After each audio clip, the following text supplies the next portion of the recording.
stopped. When did it stop? It stopped when I walked away. So back up to... And I was going to say, why are you walking away when you know it's going to stop? Because it was hot and I wanted to turn the air on. So I don't know where to pick up.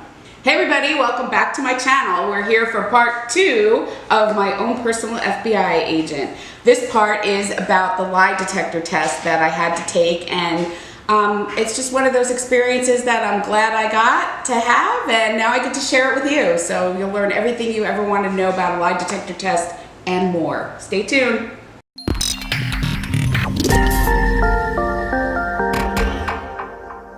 So, part 2. After all this hijinks happened at the bank and all these people that shouldn't have been there were there, and months have gone on where I have been called weekly by my own personal FBI agent. I've graduated from the business school I was attending. I have a full-time job. Like, my life has continued to go on, but every week I'm reminded of this incident that happened at the bank. So I did agree when Mr. FBI agent called me up and said, Linnette, would you be willing to take the lie detector test? I did agree, and at some point, the date got arranged. So that was great, and my dad, I let him know, and he's like, I'll go with you. And I said, okay, that'll be great. That, you know, I'm glad that he decided to go with me. So we lived in New Jersey, and it was in Essex County that this happened. So we had to go to the courthouse in Newark, New Jersey. So we get to the courthouse, and a police officer comes over to us after we check in. And I remember we were sitting on those like really hard wood benches that you see in the TV show. And you know, it's a courthouse. It's pretty, but it's a courthouse and it's kind of scary. And this gentleman comes over and introduces himself as a detective, and he says, so you're here to take the polygraph test? And I said, yes. And he said, do you understand what the ramifications of this are? And I'm like, well, I'm gonna take the test and you're gonna see that I didn't take the money, and then we're gonna be done with this. And he said, well, it's a little more serious than that. And again, I am referencing everything I've ever seen on TV to this moment in time. I have no comprehension of what's gonna happen. So the first thing he said to me is, what I have to do is read you your Miranda rights. And I'm like, my Miranda rights? Like the rights when you get arrested, you're going to read them to me? And he's like, well, we have to do that in the beginning, because if it's found out that that you're going to be charged with the theft, that we've already given you your rights. Now I'm freaking out. You know, my dad looks concerned too, because we're like, this is crazy. So now, of course, I think when somebody reads you your Miranda rights, it like takes a half a second, like it does on the TV show. You have the right to remain silent. Anything you say can and will be held against you. Do you understand these rights? Yes. No. The Miranda rights are like on this card that he's holding, and it's 2 sides, and it takes him like 5 minutes to read my Miranda rights. The whole time he's reading it, I'm just getting deeper and deeper into myself, and now I'm crying. So now I'm hysterically crying. I'm a nervous wreck. I'm listening to what he's reading, and it's a lot more serious than, you know, if you remain silent. You know, now it's way more twisted than that, and I'm like, these don't sound like rights at all. This sounds like I am in a lot of trouble. So I am completely freaking out, and I'm crying, and I'm shaking, and you know, my father is, I think he was worried too. I'll have to ask him about this story again and see what he was going through when this was happening.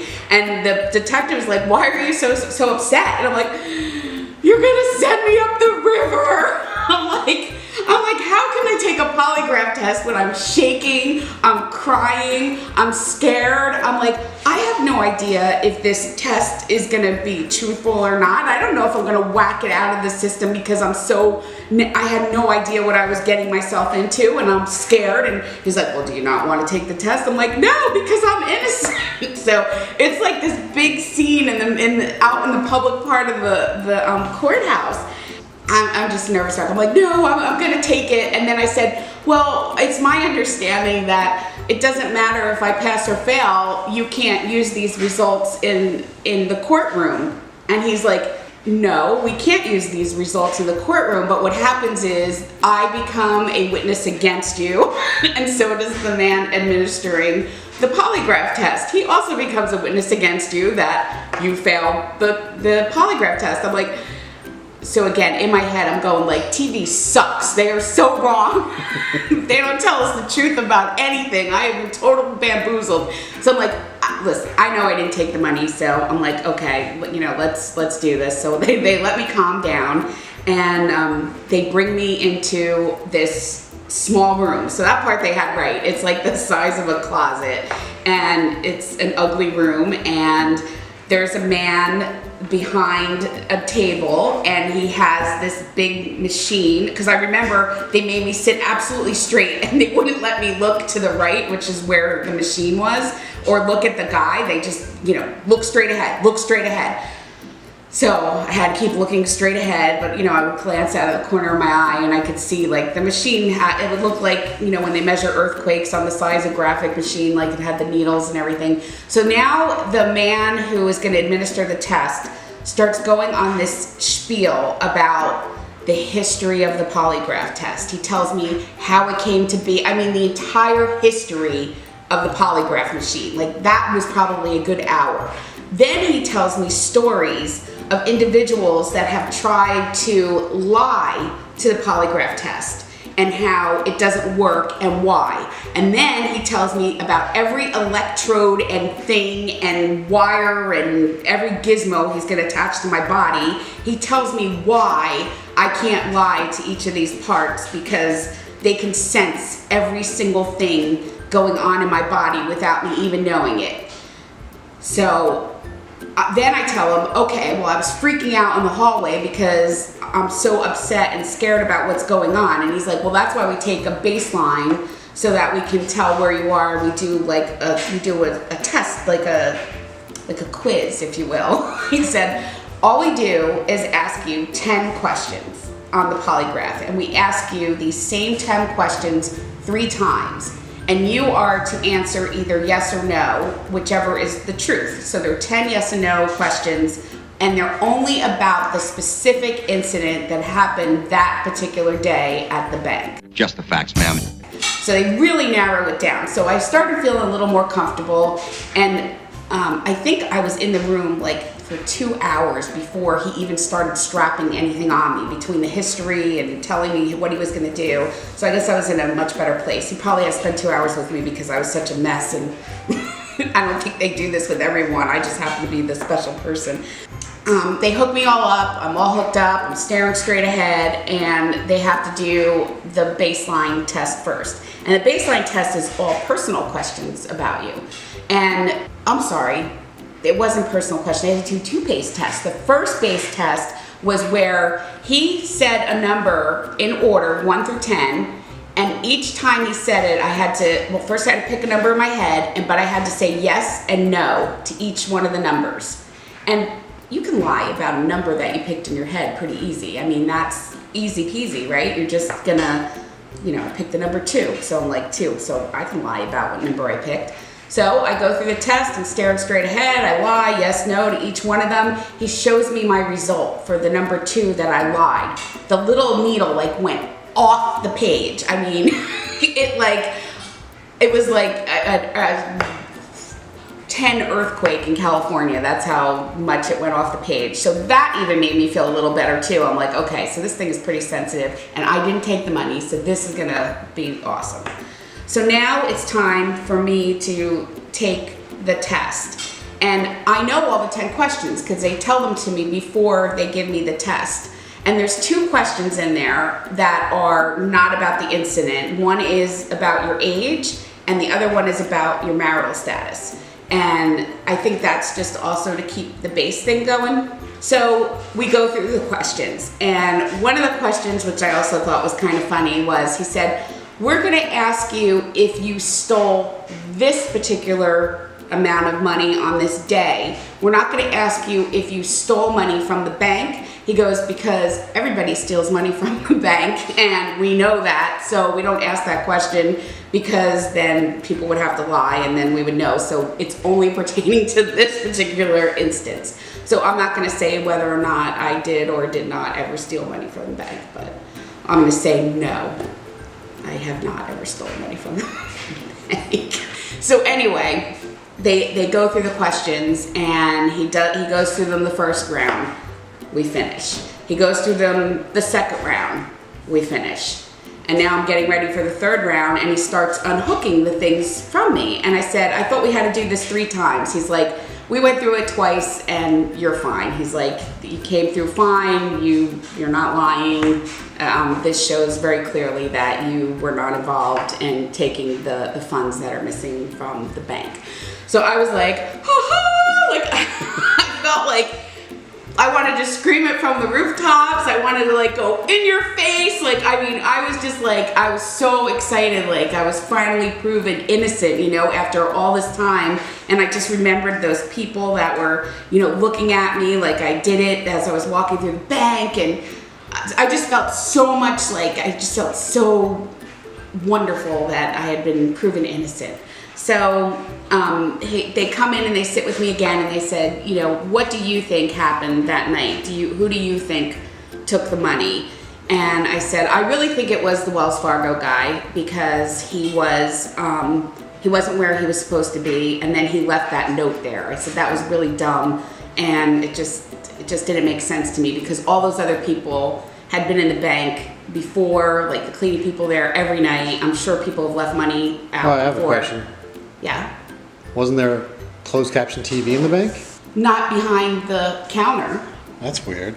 This is like 1985 or something like that. They had surveillance cameras. No, they did have cameras, but the cameras were like in the main lobby and behind the regular teller stations. Like these two, and I think that's why that nobody was supposed to be back there, because it was unsurveilled. Right. Okay. That's my thought, was like that area was like different than any other part of the bank.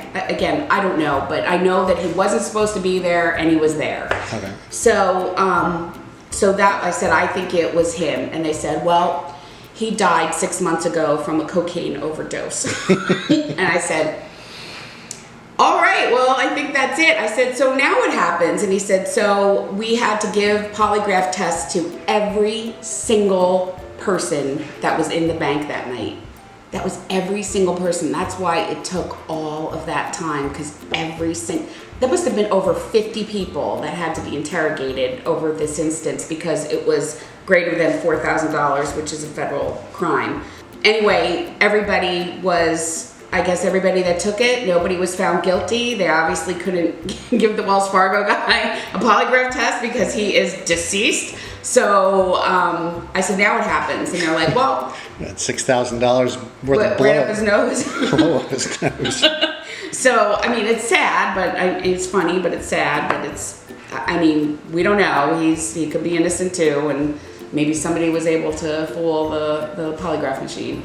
I asked, what's going to happen next? They said, well, the bank should be calling you back, and they'll let you know you can go back to work, and you won't be getting pay anymore. Your suspension will be over. I'm like, go back to the bank and work. Why would I go back to the bank and work after all this? Like, they all hate me there. Oh, and I used to have to go to pick up my paycheck at the branch. Like, they wouldn't mail it to me. They wouldn't. It was horrible, and nobody would talk to me. No one. I think at one point I just stopped even going and picking up the checks, like, because I had another job. I mean, I don't know how much money I was making. It was probably making $4 an hour in 1985. Still, it's free money. I don't remember. Walk in. Or blocked it out bitches. of my mind. Yeah, or I blocked it out of my mind or something. But it was just, the whole thing was just a nightmare. So anyway, I did get a call back from the manager of the bank, and he told me I could come back to work on Thursday of that week. And I said, yeah, no thanks, buddy. See you later. Have a nice life. And I never went back. But the positive thing out of this is, like, I really do think it was cool that I had the experience of actually taking a real polygraph test and seeing that things are not like they are on TV. Your Miranda rights are really long and they're scary if you ever have to hear them. So you don't want to hear them, and you really don't want to have to take a polygraph test. And I know some people can beat them. I don't know how. I mean, I know I can't, because I couldn't even lie about a number I picked in my head. So it was a great, interesting, cool experience. I'm glad I was set free. I'm glad me and my FBI friend got to part ways, and it hasn't hurt me in life any, but it's given me a really cool story that I get to tell over and over again, and now I got to tell you, internet. So I hope you enjoyed it, and if you want to hear more videos like this, just leave a comment, but please like, comment, and subscribe, because we need more subscribers. And as Steve would say, help me, Shane Dawson, help me, you're my only hope. Take care, everybody. Whoa, Bye. whoa, stop the clock. What? We got to epilogue this story. What do you mean? Well, did you and your FBI agent friend ever go out for drinks? No. He was Alright. much older. What happened to the assistant manager? Did he ever become manager? No. Or did they fire him for being a I think that he also got suspended for a short period of time also because of the incident, but he wasn't fired or anything. I mean, all of this happened while the manager was like on vacation. Like, that is just completely messed up. All right. But there was one thing that I also thought was funny. There was another girl that I worked with, and her name was Linnette also. So I always think when I meet another Linnette that it's unusual, because I don't hear people with my name very often. But her dad was like the president of the bank, and a couple of weeks or months after my incident happened, she left money in her bottom drawer at the same bank, and her money was stolen. And there was no investigation. There was no FBI agent calling her every week. There was nothing of the sort going on for the other Linnette. Again, I was told, because hers was $4,000 and mine was $6,000, that hers wasn't a federal offense and mine was. So Hey, that's funny. believe what you want to believe, but I'm going to think Daddy had something to do with Linnette not being investigated.